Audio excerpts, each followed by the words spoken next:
இங்கே வருகை தந்திருக்கும் பெரியோர்களே, தாய்மார்களே, இந்த பயிற்சி திட்டத்தில் ஓராண்டு பங்கேற்று இன்றைக்கு சான்றிதழ் வாங்க இருக்கக்கூடிய நண்பர்களே, உங்கள் அனைவருக்கும் என் மாலை வணக்கத்தை தெரிவித்துக் கொள்கிறேன். இத்தகைய நிகழ்ச்சிகளில் பங்கேற்பது எனக்கு மிக பெருமையாகவும் மகிழ்ச்சி அளிக்கும் வகையிலும் இன்றைக்கும் நான் கருதுகிறேன். இன்றைக்கு ஒரே ஒரு குறை, இந்த காலையில் மதுரை ரயில் நிலையத்தில் நடந்த விபத்தினால் அங்கே சில ஆய்வுகள் சதர்ன் ரயில்வேஸுடைய ஜெனரல் மேனேஜரோடு இணைந்து எடுக்க வேண்டி இருந்ததனால் அதில் பாதிக்கப்பட்டவர்களுடைய நலன் ஆராய்ந்து அவர்களுக்கு தேவையான சேவைகள் செய்ய வேண்டியதனால் சற்று தாமதமாக இங்கே வந்தேன். அதற்கு முதல் என் வருத்தத்தை தெரிவித்துக் கொள்கிறேன். அதேபோல் இத்தகைய சிறந்த பயிற்சி திட்டங்களுக்கு ஸ்பான்சராக உதவி செய்யும் US கான்சுலேட் ஜெனரலுக்கும் ஜஸ்டிஸ் சிவராஜ்மி பட்டேல் அகாடமி என்ற சோஃபோ ட்ரஸ்டுடைய நிறுவனத்துக்கும் என் பாராட்டையும் என் வாழ்த்தையும் தெரிவித்துக் கொள்கிறேன். இன்றைக்கு இங்கே சிலர் தான் பங்கேற்கிறீர்கள் நேரில்.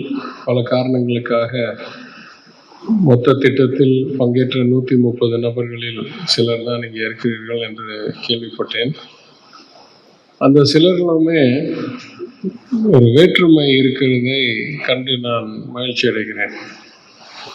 It is the core tenet of our democracy that we must have a diversity of views, that there must be true inclusion first at the participation level before we talk about at the leadership level.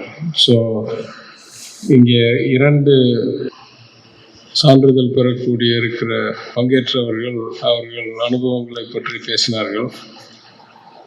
ஒன்று, என் சொந்த ஊரான உத்தமபாளையத்தில் என் குடும்ப நண்பரான ஆஜி கர்த்ராவத்தர் கல்லூரியில் பயிற்சி பெற்றவர் என்றதில் நான் மகிழ்ச்சி அடைகிறேன். For too long, I think, in our democracy, we have taken our constitution and its values for granted. In fact, when I was a student, we used to run a compulsory course, at least in the CBSE curriculum, called Civics, where we were taught about the Constitution, about the rights, about the powers of government, about the responsibilities of different layers of government. After 1991, also the local governments, the panchayats. இந்த மாதிரி பயிற்சியெல்லாம் பள்ளி கரிக்குலத்தில் பாடத்திட்டத்தில் மிகவும் குறைந்து விட்டன.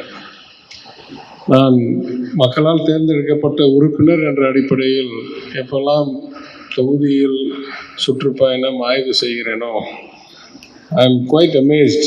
இந்த சாதாரண ஒரு சாமானியருக்கு எந்த பிரச்சனை மாநகராட்சியால் தீர்த்து கொடுக்க முடியும், எதை மாநில சட்டமன்றத்தில் குரல் கொடுக்க வேண்டும், எது ஒன்றிய அளவில் நிதி ஒதுக்கி அங்கேருந்து நடத்தக்கூடிய திட்டம் சட்டம் என்று அந்த வேறுபாடே மக்களுக்கு தெரியவில்லை. That means we don't have adequately informed citizens. Why is it important that we should have adequately informed citizens? ஏன்னா அதிகாரத்தில் இருக்கிறவர்களை, அது தேர்ந்தெடுக்கப்பட்டவர்களாக இருக்கட்டும், இல்லை நிரந்தர பணியில் இருக்கிற IAS இல்லை அரசு பணியாளர்களாக இருக்கட்டும், அவங்களை தட்டி கேட்கிற அளவுக்கு எங்களுடைய உரிமையை ஏன் நீங்கள் எங்களுக்கு அளிக்கவில்லை, இல்லை நிறைவேற்றி கொடுக்கவில்லை, ஏன் இந்த தவறான நிலை இன்றைக்கு இங்கே இருக்கிறது, இதை என்றைக்கு திருத்த போறீர்கள் என்று கேட்கிற அளவுக்காவது, யாரிடம் எதை கேட்பது என்ற அளவுக்காவது உரிமைகளை நன்கு அறிந்தால் ஜனநாயகத்துக்கு நல்லது. ஆனால் இன்றைக்கு இந்த மாதிரி ஒரு பயிற்சி திட்டம் நாட்டுக்கு அந்த குறையை ஓரளவிற்காக திருத்தும் வகையில் நடைபெறுகிறது என்று நான் கருதுகிறேன்.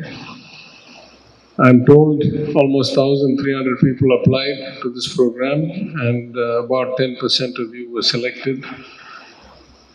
I assume that means that you have the best intent, the best capacity to absorb and eventually have the potential to be the leaders of tomorrow, whether that is in IAS or public service, whether that is through public life, whether that is as lawyers or judges, that you are the generation and you are the people within your generation that are most likely to be driven by these values, to want to have a more inclusive democracy. நான் மேடையில் அமர்ந்திருக்கும்போது பேராசிரியரிடம் கேட்டேன், what is the right word? தமிழில் inclusive என்றதற்கு சரியான வார்த்தை என்ன? சில சமயம் சில மொழிகளில் it's very difficult to find that apt word. அவர் சொன்னார், அனைவருக்கும் உரிமை உள்ள இல்லை பங்கேற்கிற அனைவரையும் உள்ளடக்கிய. I suppose all of those will do to some extent. But the word inclusive in its full force of meaning in English is something more than that. It says, அனைவருக்கும் பங்கேற்கக்கூடிய உரிமையை அளிக்கும் வகையில். That's what I would say is the right interpretation or right translation. In that sense, all the democracies of the world, at least all those that have written constitutions, the notion of equality, whether it is equality of access, equality of opportunity, equality of rights, equality of benefits, all this will be built into the Constitution. But equality always has some inherent flaws if you don't think clearly about inclusion. உதாரணத்துக்கு நான் சொன்னேன், யூஎஸில் constitution எழுதும்போது ஈக்குவாலிட்டின்ற வார்த்தை இருக்கே தவிர all men are born ஈக்குவல்ன்றாங்களே தவிர அதே நேரத்தில் ஸ்லேவரி வாஸ் ஆல்சோ லீகல். அப்போ ஆல் மென் ஆர் பார்ன் ஈக்குவல்னா how can you have some slave owners and some slaves? அதே போல் வெவ்வேறு இடங்களில் நீங்கள் பார்த்தீங்கன்னா equality in many cases only spoke about the men, did not speak about the women. A lot of places women didn't have the right to vote when men had the right to vote, including in India. 1921 justice party government வந்த பிறகு தான் மெட்ராஸ் மாகாணத்திலேயே பெண்களுக்கு வாக்குரிமை வழங்கப்பட்டது. எனவே the word inclusive is a very powerful word and in its true meaning very often we find it is violated. Inclusive na mostly, or those who have some status, or those that we have not forgotten about. இந்த அளவுக்கு தான் inclusive போதே தவிர உண்மையிலேயே அனைவருக்கும் உரிமை, பங்கு உரிமை இருக்கக்கூடிய சூழ்நிலை என்றால் பல இடங்களில் இது நடப்பதில்லை.